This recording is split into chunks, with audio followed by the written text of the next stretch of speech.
É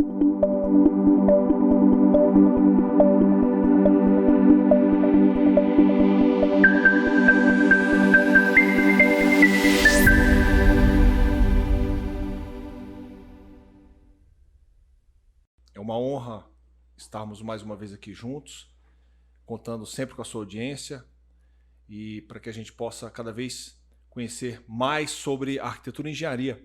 E contamos sempre com você aí do outro lado. Hoje estamos aqui com o nosso amigo Guilherme. Guilherme, seja bem-vindo ao nosso canal mais uma vez. Boa noite a todos aí que acompanham o nosso canal. Antes de mais nada, queria pedir para que vocês curtam o nosso canal, se inscreva, compartilha e vamos que vamos, né?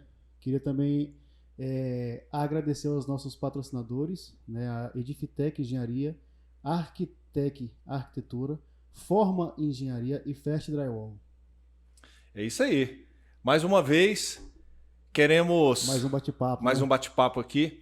Queremos agradecer muito a presença do nosso amigo e arquiteto Felipe Araújo. Felipe, seja bem-vindo ao nosso canal. Seja bem-vindo. Mais uma vez, muito obrigado aí por ter trazido para nós aí a sua experiência no que diz respeito à parte de arquitetura. E a gente gostaria de te conhecer um pouco mais, Felipe. Você é mesmo de Brasília? Você nasceu aqui? Você veio de onde? Conta um pouco da sua história para a gente. Olá, tudo bem? Guilherme, Almir, prazer, tudo bem? Então, eu sou o Felipe Araújo, né? Eu gosto de já me apresentar, eu sou esposa da Daniela, sou filho da Júlia, né? Do Edno, pai da Bela, irmão da Paty. E eu começo pela parte pessoal, porque antes de ser um profissional, eu sou um ser humano, como todos nós, né? E como você bem mencionou, eu não sou de Brasília, né? Eu sou um arquiteto, me formei em Brasília, mas eu sou natural do Rio de Janeiro. Talvez alguma hora eu possa estar falando um pouco mais chiado aí, porque puxando o S eu aí, né? eu tento até falar de uma forma mais menos coloquial, mas na hora do não tem jeito, né? Na hora acaba soltando. As raízes acaba mostrando inventam, né? Mas é isso aí, enfim, no meio do bate-papo eu conto um pouco mais de minha experiência em Brasília e Rio de Janeiro. Opa, que legal, que legal. Você veio com quantos anos aqui para Brasília?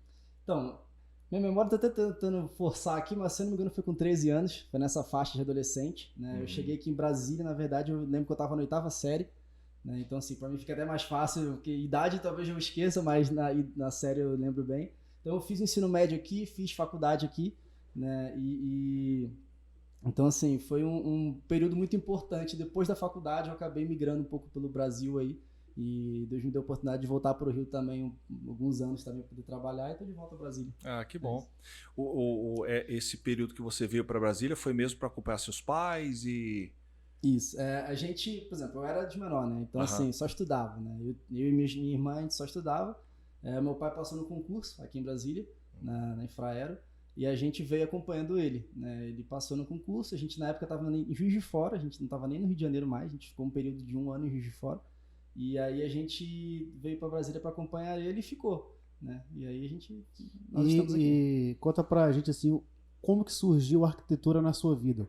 Teve alguma influência na infância ou chegou em Brasília, se deslumbrou com os monumentos de Oscar Niemeyer? Como é que foi isso aí? O que não tem como não se deslumbrar em Brasília, né? Cara, por exemplo, igual eu sou Rio de Janeiro, uma cidade que ela foi conurbada, né? Então, assim, fundação do Brasil para o Rio de Janeiro lá. Então, você vê que são adensamentos de construções que vão formando a cidade.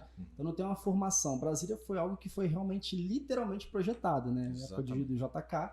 Então, assim, qualquer pessoa que vem de uma cidade do Brasil, que não seja Palmas, que não seja Goiânia, quando chega em Brasília fica um pouco maravilhado, assim, porque é totalmente diferente. Né? Então, de início foi diferente. Mas eu confesso que meu deslumbramento pela arquitetura não foi nem pela cidade em si. Eu lembro que eu fui teste vocacional, cara. Eu lembro que na época de escola e tal, aí, vamos fazer um teste vocacional. Aí deu lá, eu tenho facilidade com exatas, eu sempre fui muito criativo, gostava de desenho e tal. E aí deu para a área de comunicação social e arquitetura.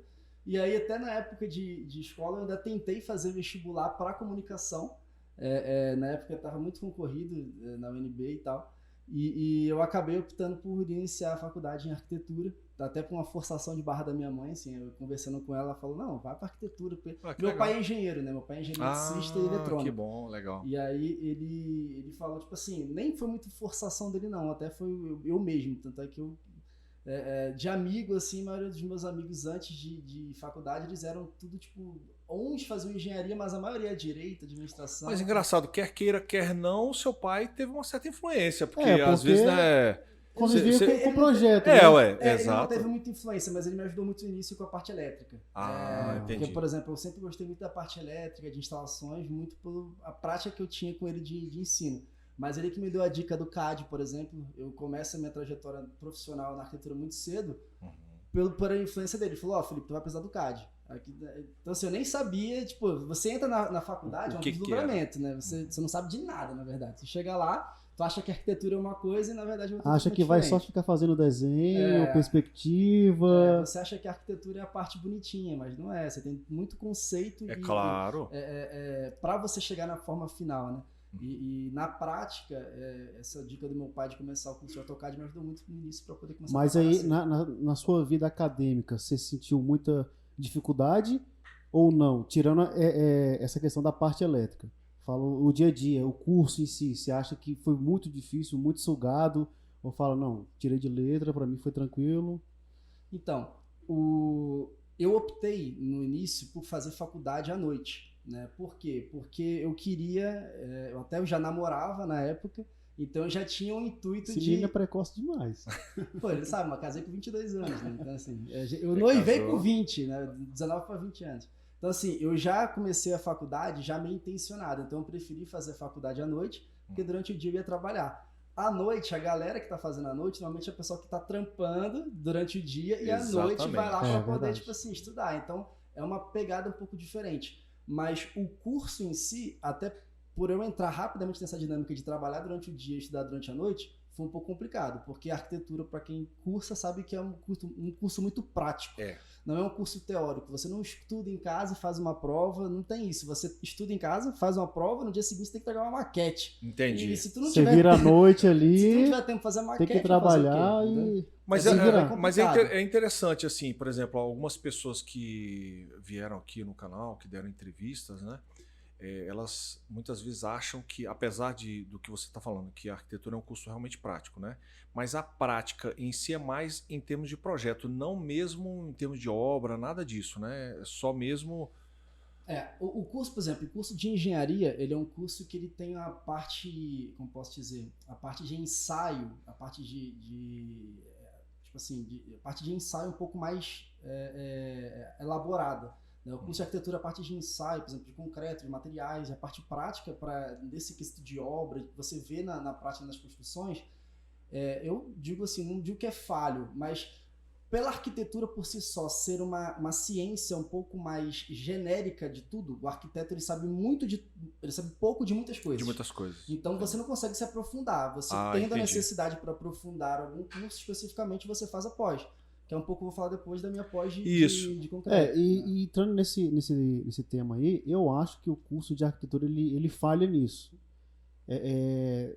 Ele peca nessa questão de materiais, né? Do aluno, do arquiteto, ele vivenciar uma obra. Lógico que já tem gente que está cursando ali, que já está fazendo estágio, já está trabalhando em construtora, mas tem gente que nunca entrou dentro de uma obra. Então, ela sofre bastante com isso. É interessante, porque, como você mesmo falou, a parte de...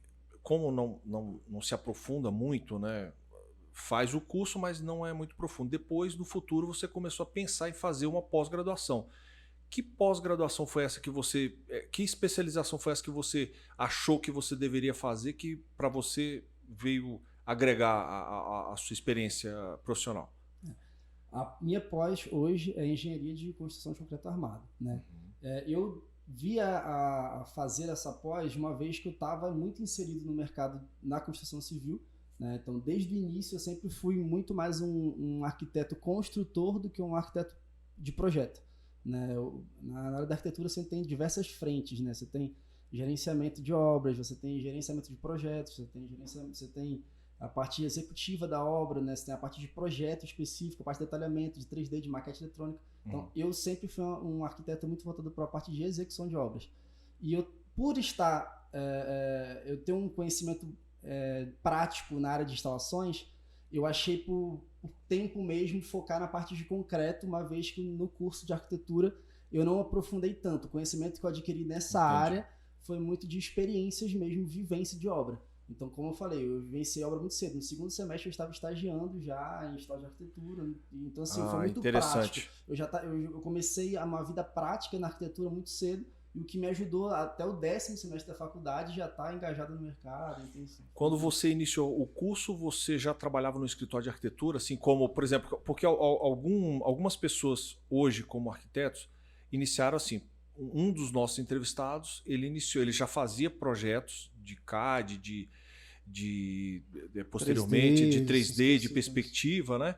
E depois ele falou, não, agora eu vou fazer um curso de arquitetura. No seu caso foi da mesma forma? Você já trabalhava na arquitetura ou não? E depois é que você começou a trabalhar? Não, eu comecei o curso eu tinha 18, né? Então, assim, mais porque eu seria o menor aprendiz, algo assim. Mas eu realmente iniciei foi pós-escola no curso. Não tinha vivência de trabalho antes, né? E inclusive o meu primeiro estágio foi no segundo semestre do curso de arquitetura, né? Então, assim, todo o conhecimento que eu adquiri prático foi durante a faculdade, né? E pós-faculdade também, né? Eu formei em 2014. E sobre a questão das suas experiências com obra, você estagiou e tudo, mas foram em obras corporativas, obras residenciais? Como é que foi o caminho? Você, sei lá, caiu em obras residenciais, depois comerciais? Como é que foi a trajetória? Tá. Então, tá engraçado, porque eu iniciei na parte de projeto, né? Eu fiz o primeiro estágio em escritório de interiores. O meu segundo estágio foi no escritório de edificações verticais, né? Quem fazia projetos de edificações verticais. Então, era sempre na área de projeto. Projeto de interiores, projeto de edificações verticais. E depois eu mudei para uma área de instalação e automação. Então, assim, eu comecei a fazer projetos de automação. Residencial, comercial, mas muito pelo Mas fazia só projeto? Só projeto. Ou ia também na obra? A empresa fazia instalação, eu fazia um acompanhamento, mas assim, algo muito genérico. Genérico, assim. A instalação de automação é algo muito mais prático e rápido, né? Não é algo que você acompanha as fases da obra. E após isso que eu migrei para uma construtora. Eu estava na construtora ali, só que eu estava no setor de automação e orçamento, planejamento de obra. E após isso eu engajei, na verdade, é até engraçado, eu fui mandado embora dessa construtora porque eu forcei a barra, porque eu queria ir para o setor de obras. Entendi. Eu pedi pro meu chefe, eu quero ir pro setor de obras, cara, não sei o que, eu forcei tanta barra que me mandaram embora. E aí, é até um pouco chato, mas foi bom, porque a partir daí, eu na minha próxima contratação em uma outra construtora, eu já comecei coordenando obra, e isso antes de estar formado. Então, um engenheiro que tem uma construtora aqui em Brasília, e ele decidiu por contratar uma mão de obra mais prática, que infelizmente acontece muito hoje no mercado da construção civil. Às vezes não tem um cacique para contratar um arquiteto CLT, um engenheiro CLT, ele contrata um estudante, um coordenador, um estudante em formação, um trainee. É muito bom para a empresa, porque ele treina no modelo dele, né? Então fizeram isso comigo e eu dou graças a Deus por isso, porque graças ao meu amigo Celso, ele me treinou para eu conseguir realmente a startar a minha vida profissional nessa área. E eu de cara já fui colocado numa obra, numa creche no TST, por exemplo. Então, assim, eu já estava coordenando uma obra do órgão público, não sabendo nada de obra, assim, crua, que a faculdade, ela forma projeto e umas áreas. Para a área de construção de obra, realmente. Na época, eu comecei a fazer curso fora, de planejamento, de gerenciamento de obras, para eu complementar a informação para lidar diariamente ali com o cliente, né, que é um órgão público, com a equipe, que é um gerenciamento de pessoas. De pessoas, é algo tão exatamente. Complicado, né? Gerenciar pessoas é complicado. Gerenciar pessoas de campo são pessoas muito simples, a linguagem simples, então você tem que ter essa linguagem facilitada, mas também tem que ter essa autoridade. E para um garoto que está formando na faculdade, é difícil você formar autoridade. Então é um processo. Eu queria abordar um pouquinho mais a questão da sua especialização, né, que foi na área de concreto armado, porque eu percebo hoje em dia que aqui no Brasil, o Brasil ele trabalha muito na parte de concreto, né? Por que hoje em dia você acha que essa mão de obra é muito boa? Por que no Brasil se trabalha mais na área só mais com concreto do que em outros países? Então, na verdade, o Brasil ele é um berço da arquitetura moderna, né? Digamos assim. O Le Corbusier na França, que é um arquiteto muito famoso, e depois do Le Corbusier, a escola brasileira é muito grande. E por que eu digo isso? Porque eles trouxeram a ideia do brutalismo e do uso do material do concreto armado em massa para cá. Antes, as construções elas vinham muito de pedras, né? Você vinha a tipologia de material era uma, mas principalmente no período pós-guerra, Segunda Guerra Mundial, é muito forte o uso do concreto. Entendi. Né? Das edificações verticais e tudo assim. Mas não vou dizer para você quesito histórico além disso, mas o concreto armado e a vedação por alvenaria virou como se fosse uma cultura brasileira, né? E eu acho que o maior exemplo que a gente tem Brasília com Oscar Niemeyer. Exato. Todos os monumentos, tem monumentos que nem pintados são. Concreto mesmo, ele aparente. Exatamente. Não só em Brasília, mas em quase todos os países que ele faz. É um retrato, né, digamos assim, do modernismo brasileiro. Né? Modernismo, exatamente. Então, e o modernismo traz muito o uso do concreto predominante. Exato. Você acha que existe muita resistência de outros tecnologias, materiais? Você acha que existe? Então, eu não acho que exista resistência. Eu acho que falta investimento no Brasil para que empresas venham trazendo tecnologia.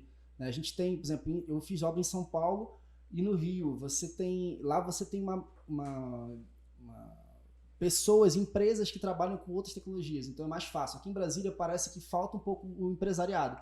Entendi. Então, assim, então é difícil você, por exemplo, fazer uma tecnologia nova se você não tem quem faça. Você tem que trazer de fora, tem que importar. E aí fica muito caro. A construção fica cara. Aí a construção, econômico financeiro, você convenceu o seu cliente que ele vai ter que pagar mais para algo que ele pode fazer pro concreto armado, ele vai optar por concreto armado.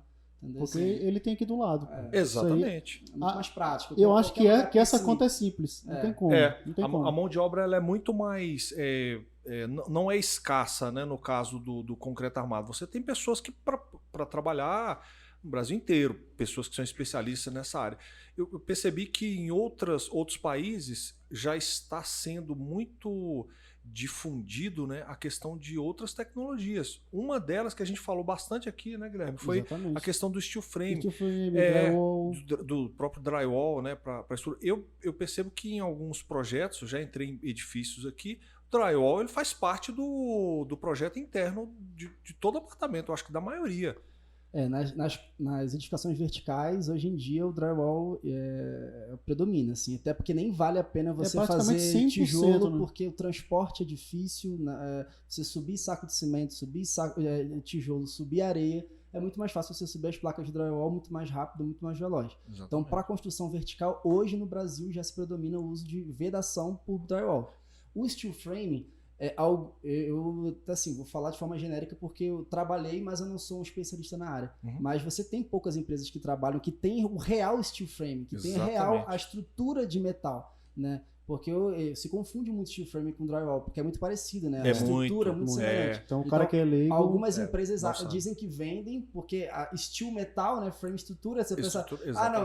não é a mesma coisa, são coisas diferentes. Exatamente. Então, mas falta um pouco, como eu disse, falta um pouco empresas que investam nos mercados para poder o mercado gerar um aquecimento e mudar um pouco as infraestruturas. Em Porto Alegre, cara, eu vi uma casa toda sendo feita em steel frame numa área aberta, assim.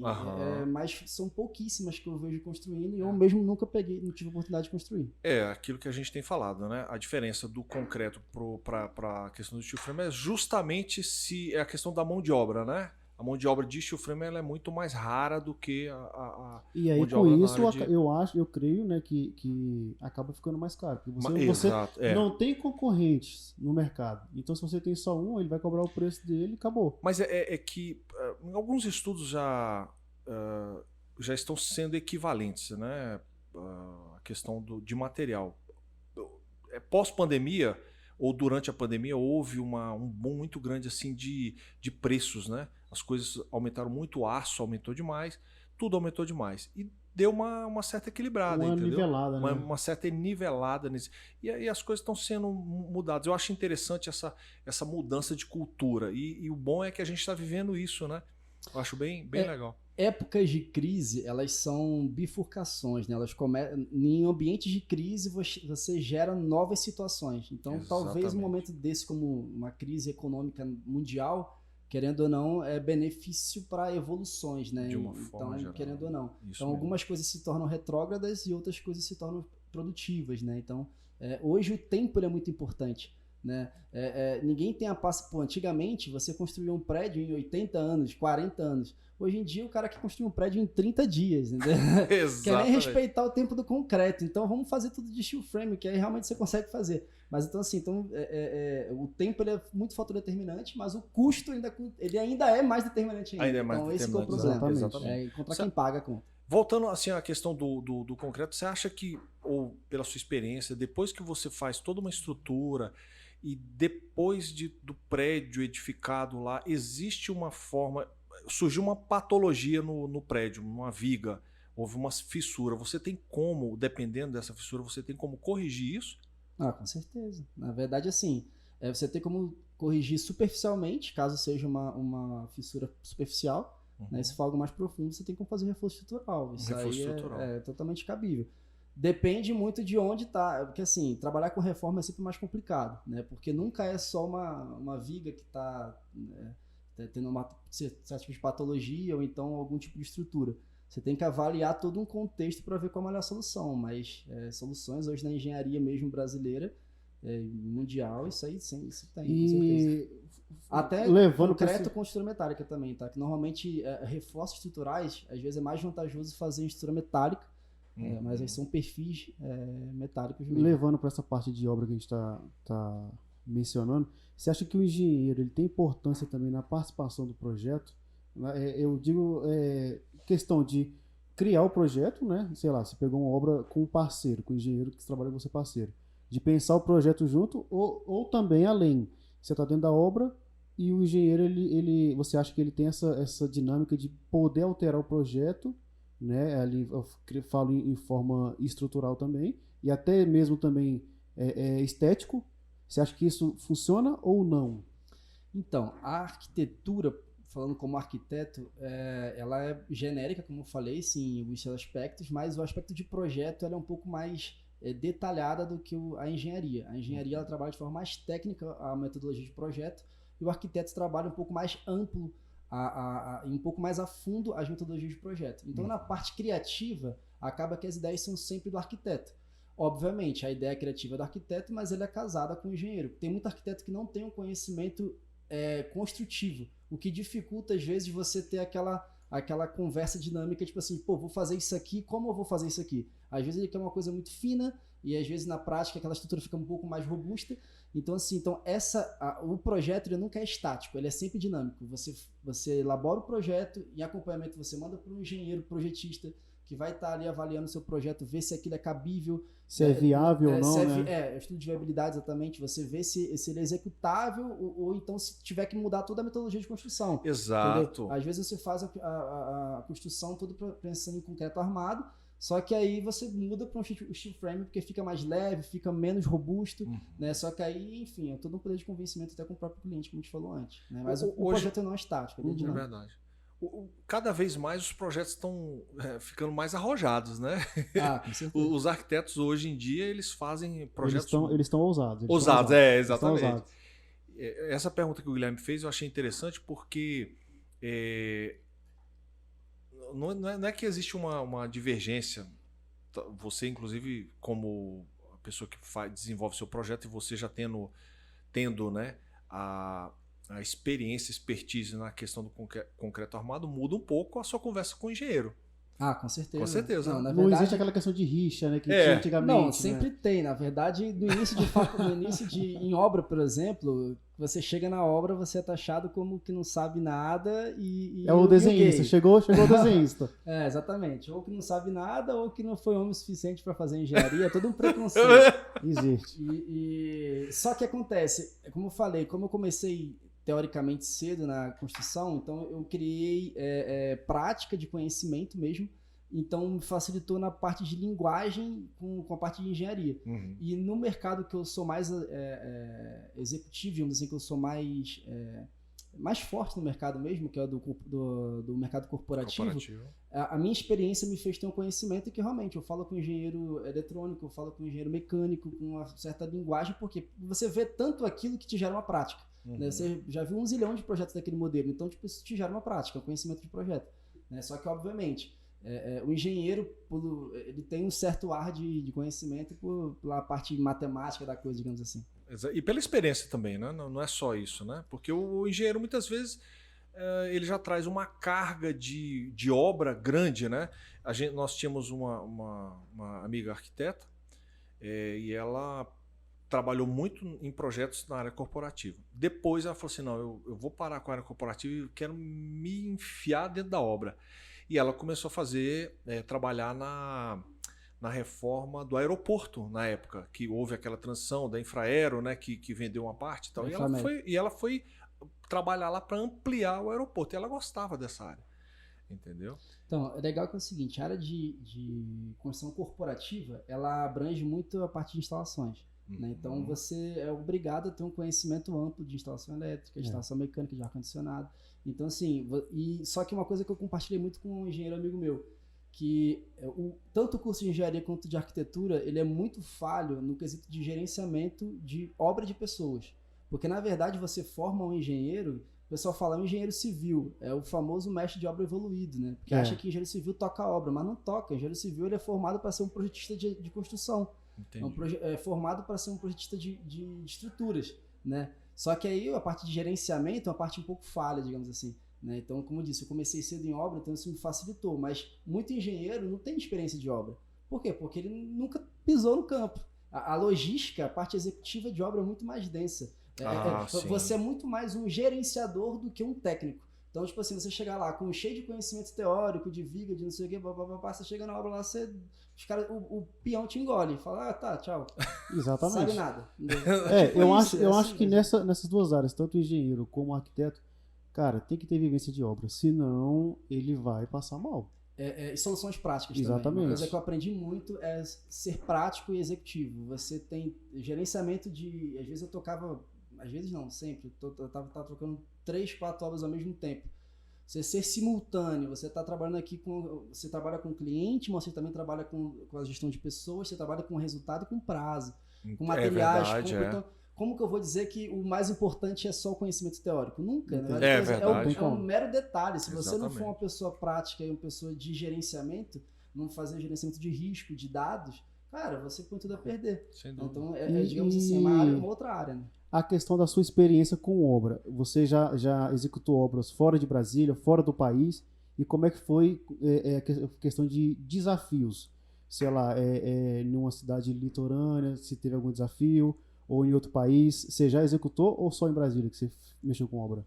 Então, eu nunca fiz obra fora do país, né? Mas no Brasil eu já fui para Porto Alegre, já fui para Pará, já fui para São Paulo, Rio de Janeiro, quase sempre nesses locais fazendo obra corporativa, né? Em Brasília eu fiz obras residenciais também, né? Participei, né? Não cheguei a fazer, mas sozinho, tipo, como coordenador. Todas as obras eu fui como coordenador de obra, né? Então a pessoa que é à frente ali na parte executiva. Mas eu também participei em obras verticais aqui em Brasília. Mas um desafio interessante seria uma obra que eu fui fazer em Porto Alegre. É uma construtora de São Paulo. Posso até falar o nome, Clar Construtora. São amigos meus. E me levou para Porto Alegre para executar uma obra lá de um cliente, que é uma obra corporativa. Uma obra corporativa de um cliente até multinacional, né, um cliente grande. E o desafio era, tipo, eu tinha que chegar lá, fazer a obra em 90 dias e a obra já tinha começado, na verdade. Só eu que não tinha começado. Porque, na verdade, o prazo já estava rolando, né? Tipo assim, o cliente... Você chegou com o trem já andando. O trem já estava andando. Quase chegando já na linha. Só que o pior, o trem já estava andando para o cliente. Quando eu cheguei em Porto Alegre, na minha primeira reunião com o cliente achou que já estava tudo mobilizado. Não estava. Aí eu cheguei lá sendo... Eu era a empresa. Né? Então eu cheguei lá, tipo assim, eu sou a Clar Construtora. Né? Entendi. E assim, e foi muito... E qual que era o prazo de você executar toda a obra? Cara, era 90 dias mesmo. Acho que eu tô tentando puxar aqui, mas que era 90 dias. Mas o que era legal? É que eu cheguei lá e o meu principal desafio, como a empresa de São Paulo, as empresas corporativas fortes do Brasil estão em São Paulo. Os grandes nomes da parte corporativa. Sim. Você não tem, por exemplo, o Rio de Janeiro são sedes que tem em São Paulo, então o forte do corporativo está em São Paulo. E aí o que acontece? Nessa obra eu cheguei lá e eu não tinha mão de obra. Eu tinha algumas empresas parceiras que vieram de Rio e São Paulo para fazer alguns trechos, como drywall, como... só drywall, na verdade. Todas as outras áreas eu contratei lá. E como é que eu fiz? Primeiro dia, tinha acabado de chegar em Porto Alegre, eu descobri onde é que era a obra, eu rodei o quarteirão, aí eu rodei o outro quarteirão, eu fui andando para ver se tinha obra por perto.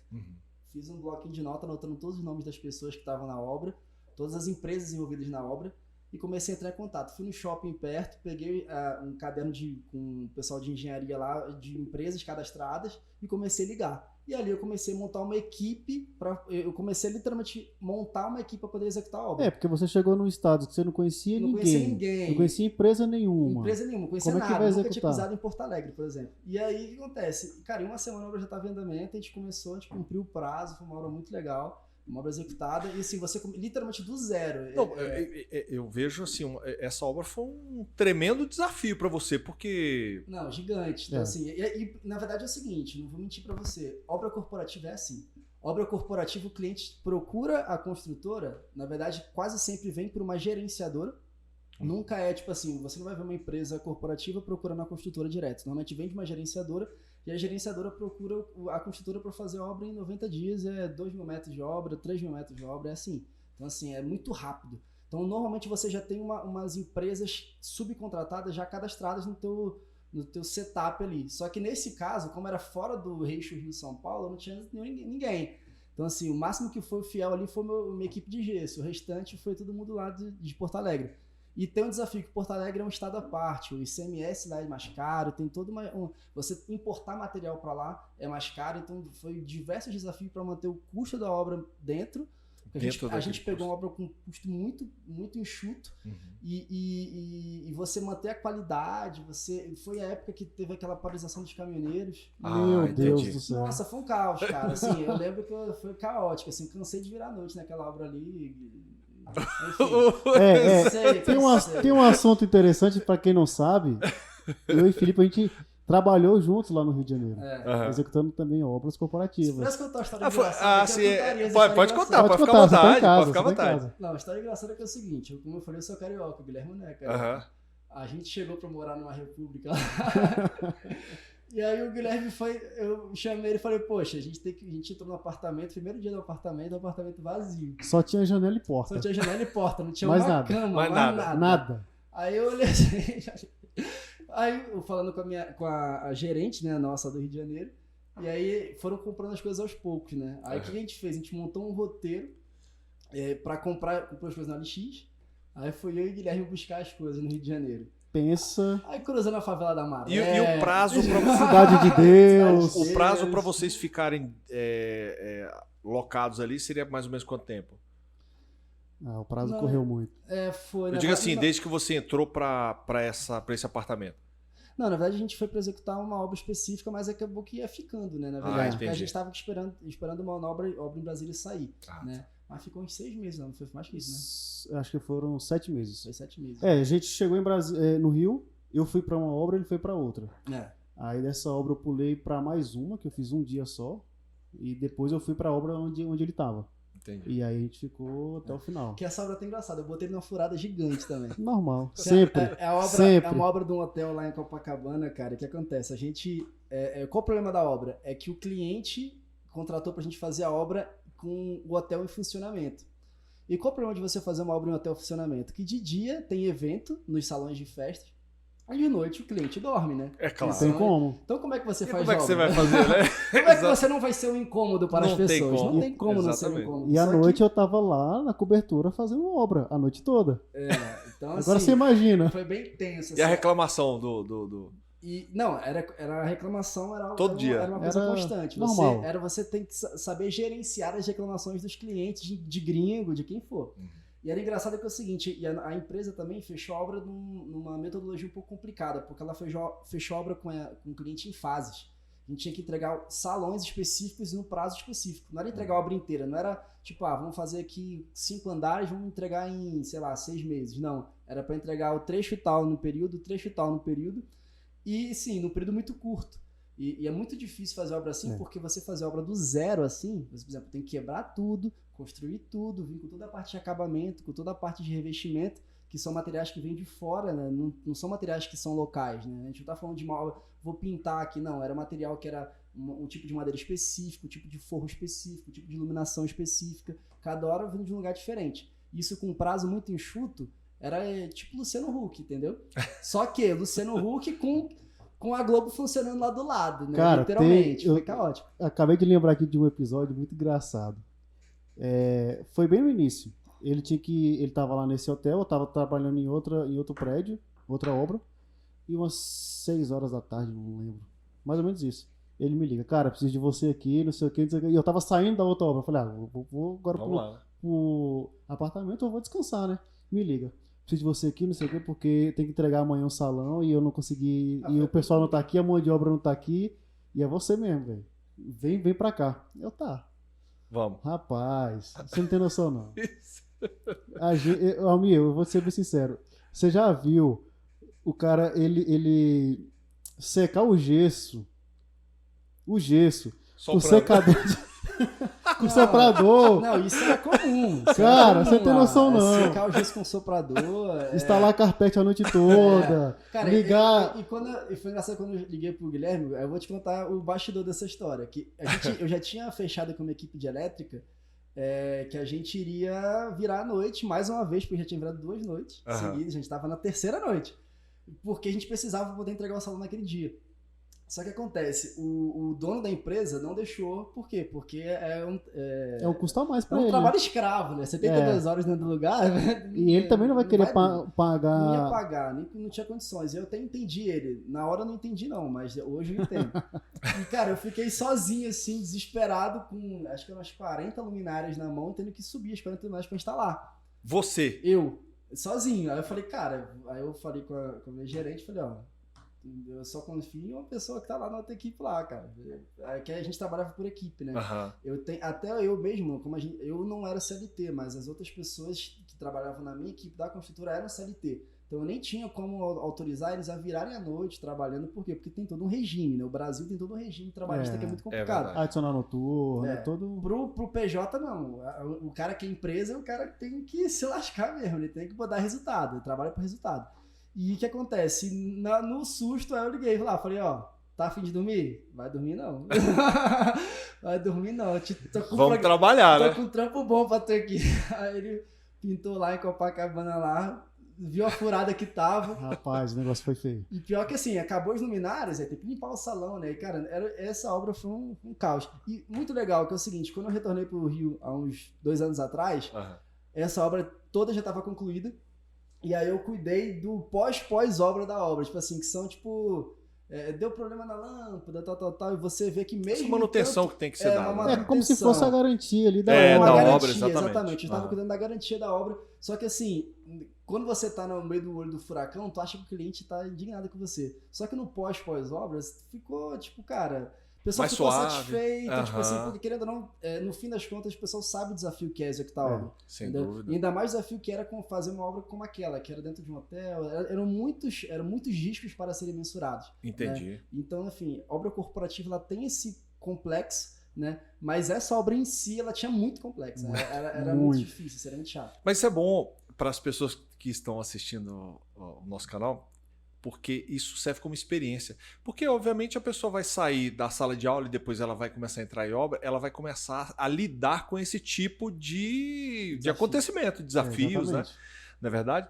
Teve um outro projeto também, que esse aqui eu quero saber especificamente, e eu queria que você contasse um pouco como é que foi a ideia que você teve, parece que surgiu de um projeto estudantil, não é isso mesmo? Que foi o estádio do Flamengo. Isso. Então, cara, legal. Que acontece? Eu entrei no curso de arquitetura e o meu desejo sempre foi, no fim do curso, eu sabia que o curso de arquitetura, o fim, era o trabalho final de graduação, era um trabalho autoral, né? Você não era uma monografia, era um projeto. Então, ali, quando eu soube disso, eu já queria fazer um estágio pro Flamengo. Você já tinha essa ideia pré-concebida? Não, eu iniciei o curso já sabendo que eu ia fazer isso. Entendi. E por quê? Porque eu sou flamenguista roxo, né? Então, Entendi. assim, nem roxo, sou, enfim, doente. Algumas pessoas não são, né? Mas isso aí a gente... Mas os meus amigos sabem que eu Desse assunto aí eu não posso participar muito não, mas tá tudo certo. Não, mas ele teve a participação dele. Teve uma boa participação. E o que acontece? E eu fiz o trabalho final de graduação e, obviamente, o meu trabalho final de graduação foi um desafio porque eu estava casando. Então, enfim, eu não entreguei de um jeito que eu queria entregar o projeto. E tanto é que eu nem divulguei muito, até porque naquela época, tô falando de 2014, nem tinha tantas redes sociais, não era tão forte, digamos assim. Né? Ao menos a divulgação de projetos nas redes sociais não era tão forte como é hoje. Então eu acabei nem compartilhando, ficou algo mais interno. Só que em 2017, se eu não me engano, estava ventilando uma ideia que o Flamengo ia construir um estádio por causa da concessão do Maracanã e tal, do pós-Olimpíada e tal. E aí eu, cara, tive uma sacada. Eu falei, eu vou reformular meu projeto, vou colocar na rede e vou ver de qual é, entendeu? E foi interessante, porque... Você postou seu projeto em qual rede social? Facebook, Instagram? Instagram. Então, assim, na verdade, eu não tô lembrando, mas acho que eu nem Instagram tinha direito. Acho que eu tinha recém feito o meu Instagram. E eu falei, cara, acho que eu vou dar uma bombada lá, vou fazer isso. Vou dar um tiro aqui no escuro. Vou ver se pelo menos eu ganho visibilidade. É igual assim, você aproveita a onda, você leva a tua prancha e surfa. Entendeu? Então, assim, e deu muito certo, cara. Porque, se não me engano, quando eu mandei o projeto nas redes sociais, deu 1000 curtidas na época. Foi algo, assim, bem alto. E pessoas me procuraram para poder eu postar isso, eu apresentar isso para o próprio clube. Né? Então, assim, vieram, eu não sei o nome, tipo assim, das pessoas que daria, assim, tipo assim, pessoas dentro dentro do Flamengo tem muita torcida organizada, então, assim, querendo ou não, isso foi muito divulgado, e aí dentro lá do próprio clube, dentro das próprias torcidas, me colocaram lá para poder apresentar. Entendi. E eu consegui uma agenda com, na época, o vice-presidente de patrimônio, que é quem gerencia essa parte de estádio do clube, essa parte... o patrimônio do clube mesmo. Sim. Que era o responsável por isso dentro do Flamengo, o VP de patrimônio do Flamengo. E só que assim, eu tinha um projeto elaborado para um estudantil, então ele estava em moldes estudantis. Claro. Né? Então assim, você vai apresentar isso de forma profissional para uma pessoa que está acostumada a ver tipo grandes escritórios. Sim. Eu tenho que dar uma repaginada para que isso seja apresentável. Visto de outra forma, inclusive mais profissional. Né? E como eu falei, como eu entreguei ele de um jeito, ele nem estava tão 100% acabado as imagens, não estava tão legal, eu tinha feito poucas imagens. E aí eu, mais uma vez, aqui liguei o Guilherme, eu tô quase pra pegar o celular dele e apagar meu número de lá. Entendi. Tá de bobeira? Tá a fim de dar uma porque toda vez que tem um problema, o Guilherme te salva. Você já percebeu isso aí? Foi tipo isso, cara. O que acontece? Foi legal porque, assim, a gente foi um supetão muito grande, porque eu lembro que a gente conversou e já, tipo, tinha que ir rapidão. Então a gente foi meio que montando as coisas durante a semana e lá mesmo, prévia a gente ter a reunião, né, com essa pessoa, a gente tava finalizando obra, fazendo vídeo, virando a noite, tipo, no hotel, entendeu? Editando desafio, as coisas. Cara, foi um desafio. Cruzamos do centro do Rio de Janeiro na Uruguaiana ali com um notebook e um monitor na mão. Foi. Porque a gente tava com receio de lá não ter onde apresentar e ficar só no notebook, ficava muito pequeno. E enfim, mas foi muito legal a experiência, né? Que a gente deixou um portfóliozinho de projetos lá também. Então, assim, foi legal a experiência, mas assim, hoje... o projeto ele foi feito o estudo de viabilidade para ser onde hoje o Flamengo tem um estádio próprio que é a Gávea, né? Só que assim, a Gávea é um estádio histórico do Flamengo, o bairro na Gávea, ali perto do Leblon, ele está acostumado com aquele tipo de ambiente, né? Então, existia todo um choque para uma nova construção. E tem hospitais ali também perto, né? Tem hospitais perto. Ali é uma área muito turística do Rio de Janeiro, né? Mas é uma área que seria adequada, uma vez que para eu fazer o projeto eu fiz todo o estudo de viabilidade, né? Que antes de você fazer qualquer projeto de grande porte, você faz a viabilidade antes. Que são estudos dimensionais, para você dizer que aquilo ali funciona ali. Entendeu? Então, assim, foi feito, era adequado. O meu projeto para aquele lugar era adequado.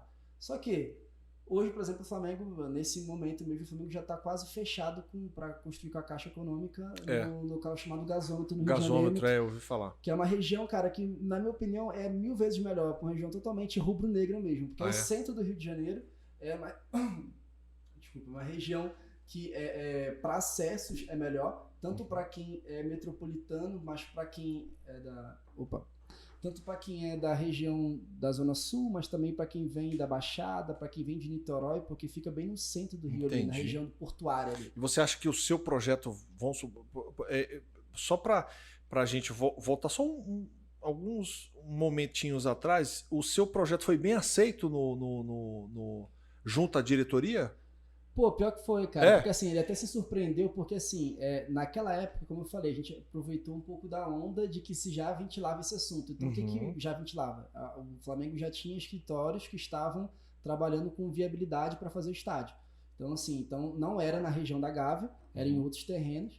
Então, assim, com o cliente Flamengo, ele já estava trabalhando com estudo de viabilidade em outros locais. Então, ele recebeu material de outros escritórios.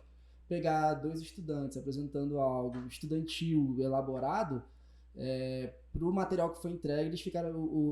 Ficou até surpreso. Ele falou, nossa, ficaram interessante. Tipo assim, obviamente assim, a gente não entrava numa concorrência uma vez que não era o local, né? Tipo assim, exatamente.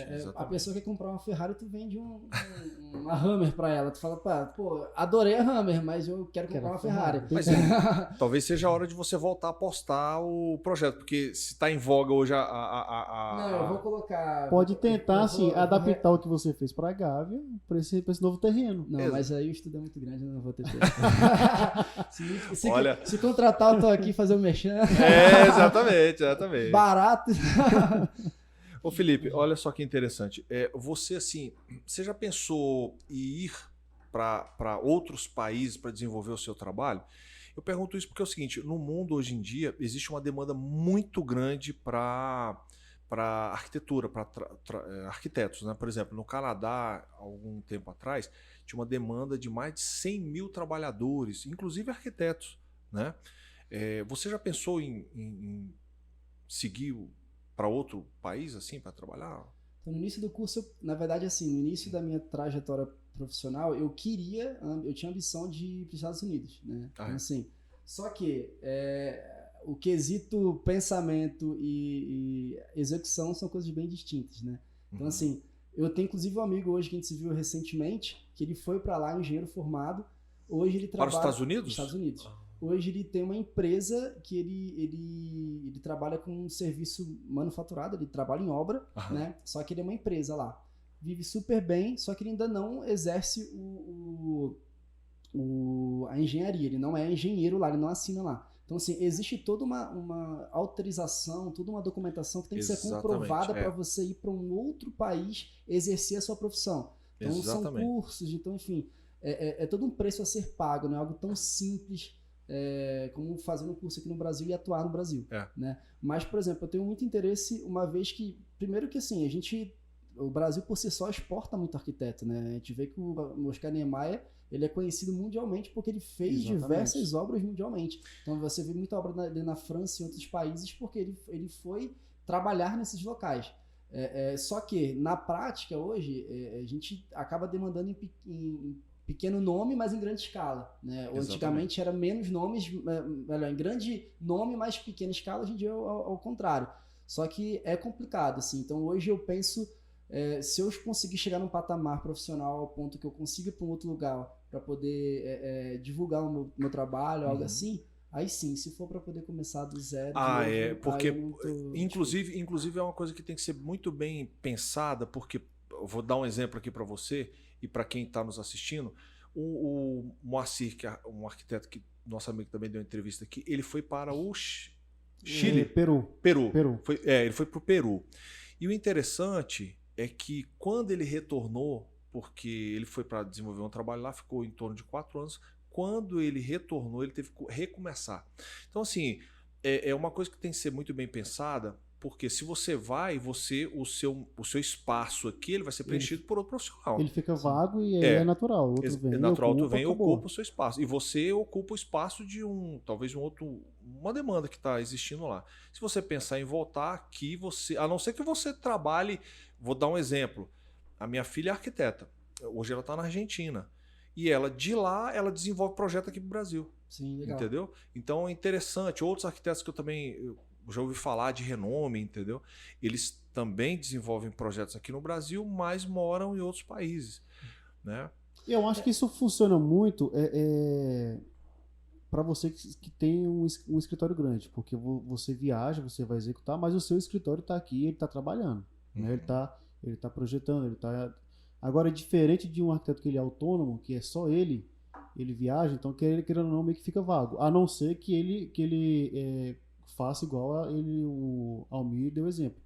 Tá lá, mas tá projetando aqui. Exato. Né? Então, o que é legal assim, como você falou, os escritórios maiores, eles fazem importação de mão de obra até para troca cultural. Né? Mercado Mercosul é um pouco mais fácil, até porque não precisa ter visto ou coisa assim. Você tem, é fácil de você conseguir licenças trabalhistas, né? o trânsito. É bem tranquilo. Então, assim, mas em São Paulo mesmo, na obra que eu fiz em Porto Alegre, o arquiteto que era meu gerenciador, ele era, se não me engano, ele era espanhol. Então, assim, o mercado brasileiro aceita muito. O mercado sul-americano aceita muito brasileiro. O mercado europeu e Estados Unidos já é um pouco mais complexo. É complexo, a entrada exatamente. Estudantil é mais fácil. Profissional é um pouco mais complexo. Isso mesmo. Então, assim, é algo que eu vislumbro no futuro, não digo tão breve, mas se houver a oportunidade... Sim. Eu achei interessante no portalcanadá.com, muitos profissionais expandiram a sua área de atuação para áreas de planejamento urbano, estudo de viabilidade, design, consultoria e planejamento. Já na Europa, é aquilo que você citou, a demanda é para restauração em construções já existentes. Por quê? Porque a Europa é mais velha do que o... Já está quase tudo construído, já está muito histórica. Nos Emirados, a demanda é para profissionais que erguem cidades em meio ao deserto. Sim. Quer dizer... No mundo inteiro existe demanda, mas cada um com a sua especificidade, né? Olha que legal. E nos Emirados, na região toda do deserto ali, né? Enfim, existe muita mão de obra brasileira, mais de mão de obra manufaturada, né? Você tá falando, tipo, mestre de obras, o pedreiro, o profissional brasileiro, ele é bem conceituado fora, né? Porque é o cara que é o fator braçal, né? Uhum. A gente passou recentemente na minha igreja e viu um pessoal que é de outros países, até acho que não sei se é Síria, mas os caras não tinham tanto conhecimento, enfim, de como é que funcionava, porque a tecnologia é outra, né? A gente pensa assim, cada país... Os costumes são outros, só que no Brasil você tem uma tecnologia muito mais ampla, né? O uso do concreto, como a gente falou antes, mas os usos de materiais básicos, ele é muito utilizado. Então, você facilmente aprende a trabalhar em outros locais, né? Diferente, vamos supor, dos Estados Unidos, que o pessoal está acostumado só com construções leves, né? Então, assim, você chega para trabalhar com edifícios verticais, aí enfim, são mão de obras diferenciadas. Entendi. Né? Mas, por exemplo, se você for para um país onde tem uma necessidade de um urbanista, você consegue desenvolver um bom trabalho. Sim, se formar, todo arquiteto, ao menos que eu saiba, todos os cursos de arquitetura e urbanismo. Exatamente. Obviamente, a gente sai como urbanista. Por mais que tem muitos arquitetos que não exercem essa área. Você tem alguma experiência com essa parte de urbanismo? Não, sinceramente, nunca atuei na área de urbanismo. Eu acho que assim... Só condomínio, mas eu até nego dizer que... Eu acho que essa parte, questão de urbanismo, a gente que é arquiteto, a gente forma como arquiteto e urbanista, mas eu acho que é uma parte que dentro da faculdade eu mesmo tive colegas desses que ele falou assim, cara, eu só vou trabalhar com essa parte de urbanismo. Então, se ele se faz especializou nessa coisas para isso. Eu também, né? Inclusive tem um amigo meu que trabalha na prefeitura não, na administração, né, aqui do DF, que ele hoje ele atua muito mais na área do urbanismo.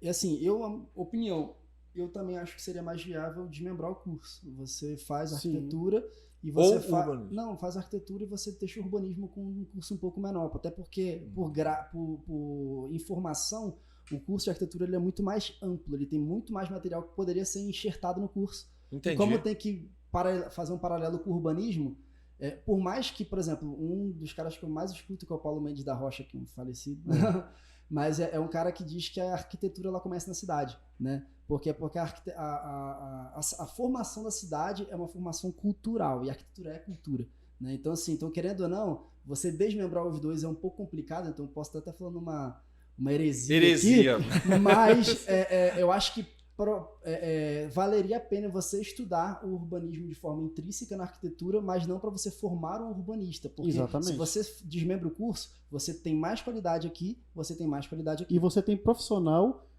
de urbanismo e não arquiteto e urbanista, porque o cara ele vai ter propriedade naquilo que ele está fazendo. Exatamente. Né? É igual, cara, vou dar um exemplo assim, o engenheiro civil.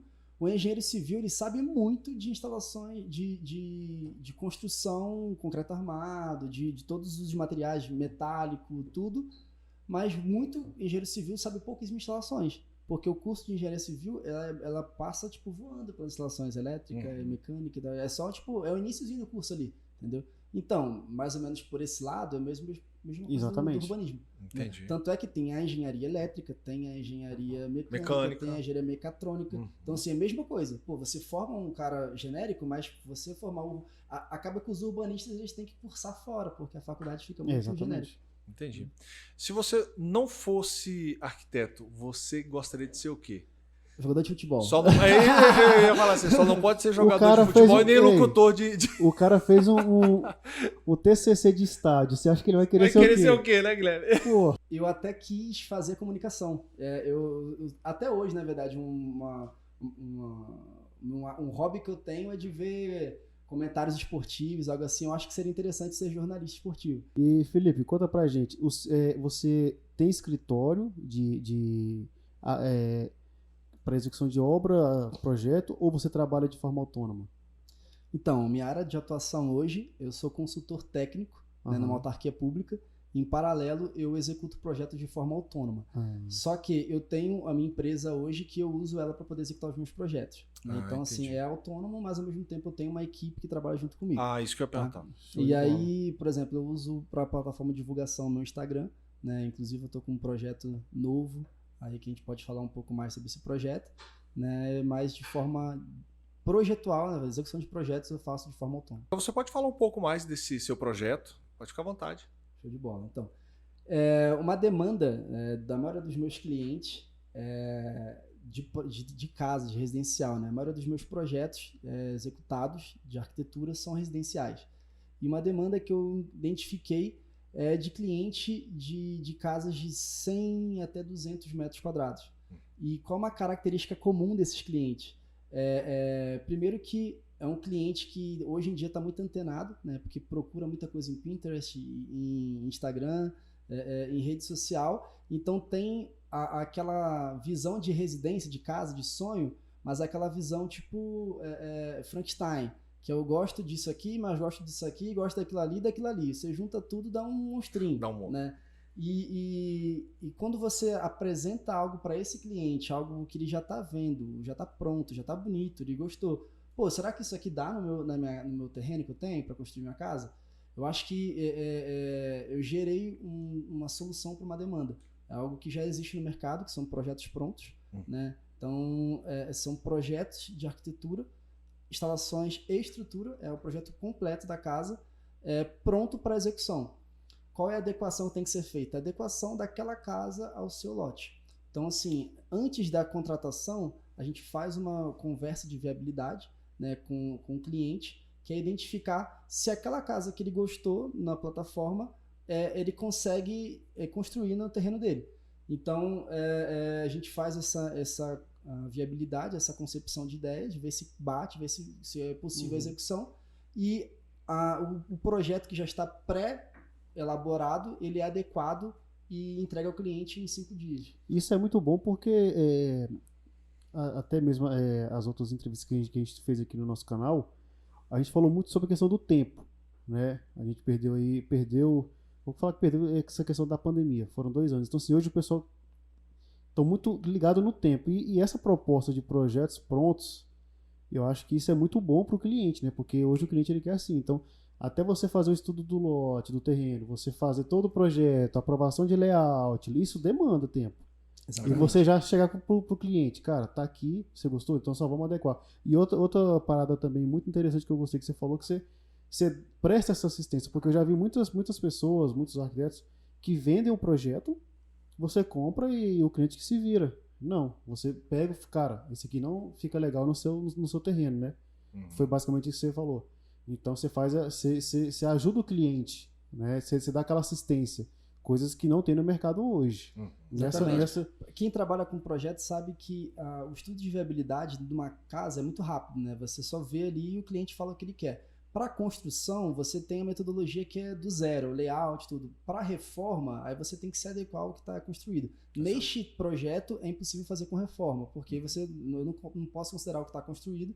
Então, assim, o cliente especificamente é um cliente de construção e do zero, né? Mas, realmente, você poupa muito tempo porque o cliente já vai com a ideia pronta.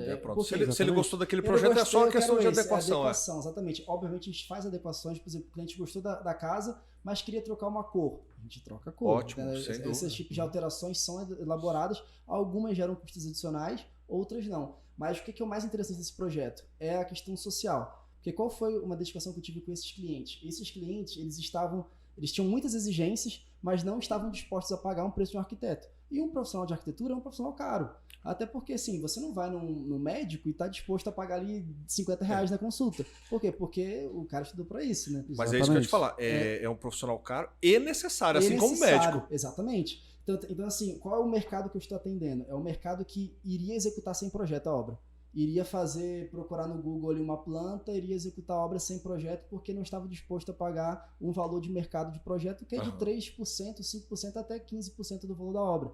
Então, assim, o que é o correto? Esse é o valor de mercado de projeto mesmo. Só que se você não está disposto a pagar isso, você vai fazer sem projeto, você põe a perder os seus muitos mil que você vai investir na obra. Exatamente. Né? E, assim, sinceramente, esse problema é um problema cultural. A gente estava falando de como é que forma a construção do Brasil, construção concreto armado, que também é cultural, você traz uma cultura que você faz, são de gerações e gerações construindo desse jeito.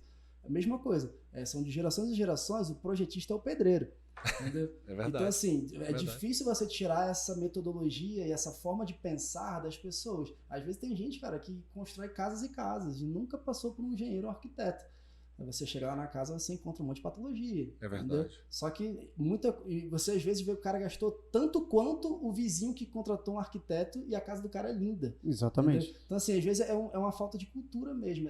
Melhor, é uma questão cultural mesmo. Entendeu? Tipo assim, e falta de conhecimento, de entender que o profissional, ele tá ali exercendo o trabalho dele e que o custo vale a pena. Né? Exato, exatamente. Você sabe que muitos...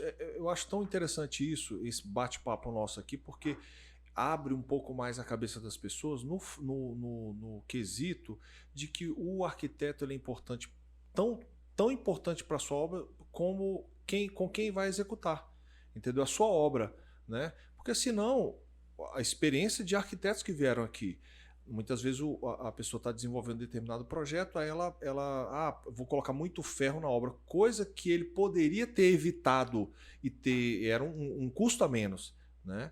E na verdade faz até errado, uma coisa que eu vejo muito assim, tipo assim, eu não contrato um engenheiro calculista, por exemplo. Faz a casa, o cara faz uns blocos de 1 metro por 1 metro para fazer o telhado. Você fala, cara, pra quê? Tipo assim, resumindo, o dinheiro que você gastou aí, você teria gastado no projetista, tua obra estaria bonitinha, porque estaria toda dimensionada, toda executada, todos os projetos, desenhos para você fazer certinho. Você gastou muito aqui e vai deixar de gastar em outras coisas que eram necessárias. Exatamente. Às vezes o cara faz um baita de um bloco, mas não impermeabiliza. Aí a casa fica cheia de infiltração. Então, assim, são vacilos porque não contratou um profissional que iria ter aquele olhar minucioso para aquele tipo de execução de serviço. É a total necessidade de um profissional ali executando obra e até mesmo do cliente contratar um profissional. Porque, cara, quem não contrata tem obras que estão aí em pé até hoje e outras não, que tá cheio de patologia, que aí para você arrumar o que já tá feito, ele é mais caro do que você construir do zero. Sim, exatamente. Sim, exatamente. É isso mesmo. Ô Felipe, realmente para nós aqui do canal Arquitetura em Série é um prazer ver um profissional tão jovem com tanta experiência como você. E a gente gostaria, sinceramente, de agradecer você, a sua presença aqui no canal. Você trouxe muito conteúdo interessante, entendeu? E gostaríamos que você, agora, pode ficar à vontade para você falar sobre a sua empresa, o seu Instagram, o seu contato, para que as pessoas possam te procurar e você apresentar esse novo conceito, né, que você está trazendo aqui. Então, vamos lá. Meu Instagram é Felipe AB Silva Arquitetura, né? Assim também é o LinkedIn, né? E o nosso projeto lá é o Projeto Pronto por Felipe AB Silva Arquitetura, né? Lá você vai ter um portfólio de projetos já pré-elaborados, né, de residências. Você pode estar escolhendo o seu projeto, escolhendo da forma que você gosta, o que você mais se adequa às suas necessidades e ao seu sonho, e estar lá escolhendo, entrando em contato com a gente para que a gente possa estar realizando esse sonho juntos. Muito bom, parabéns. É isso aí, mais uma vez, muito obrigado pela participação. Isso, muito obrigado. Almir, muito obrigado mais uma vez. Eu que agradeço, viu, Guilherme? Mais Você esse bate-papo. excelente, mais uma vez. Pessoal, e nós aqui do canal Arquitetura em Série, nós queremos agradecer a vocês, né, pela companhia mais uma vez, né, aqui no nosso podcast. É um bate-papo que a gente tem com profissionais da área de arquitetura e engenharia. E só pedimos que vocês não deixem de dar o seu like se você gostou aqui desse conteúdo, se você não deixe de se inscrever, porque para nós é muito importante, né? Traz relevância para esse conteúdo aqui, para esse canal, né? E também não deixe de compartilhar com as pessoas que gostam desse tipo de conteúdo, né, na internet, porque é muito bom a gente falar sobre arquitetura e engenharia. Nós queremos agradecer mais uma vez a sua companhia e mais uma vez um abraço, valeu!